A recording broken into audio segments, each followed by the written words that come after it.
C'est un métier, c'est difficile de dire ça, vous savez pas ce que j'ai vu. Vous ne savez pas, vous ne saurez jamais ce que j'ai vu.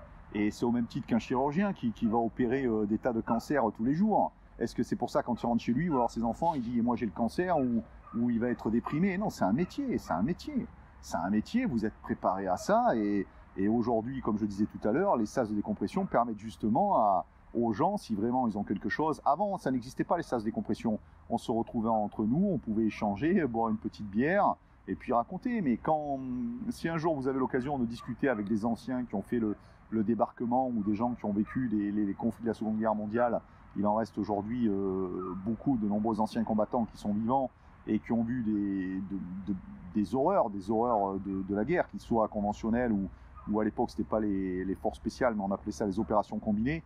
Et les gens qui ont vécu ça et qui ont eu après des vies tout à fait normales. Parce que le cerveau humain est fait de cette manière. Vous êtes capable de pouvoir faire abstraction de ça. Et si vous êtes entre guillemets dans la normalité, je ne dis pas que ça ne vous laisse pas des séquelles pour certaines personnes, mais il faut justement avoir cette capacité. Et ça fait partie des tests. Les fondations, ce qu'on appelle le stage commando de base, permet de déceler justement les individus qui seront à même de faire ou de ne pas faire ce métier-là, quoi. C'est comme tout. Je veux dire, demain, la personne qui se dirige vers une carrière de chirurgien, quand elle a fait ses 5 ans ou ses 7 ans d'études, et puis si elle ne supporte pas la vue du sang, elle stoppera à un moment ses études. C'est comme ça. Il y a des facteurs qui sont déterminants pour faire ce genre de métier.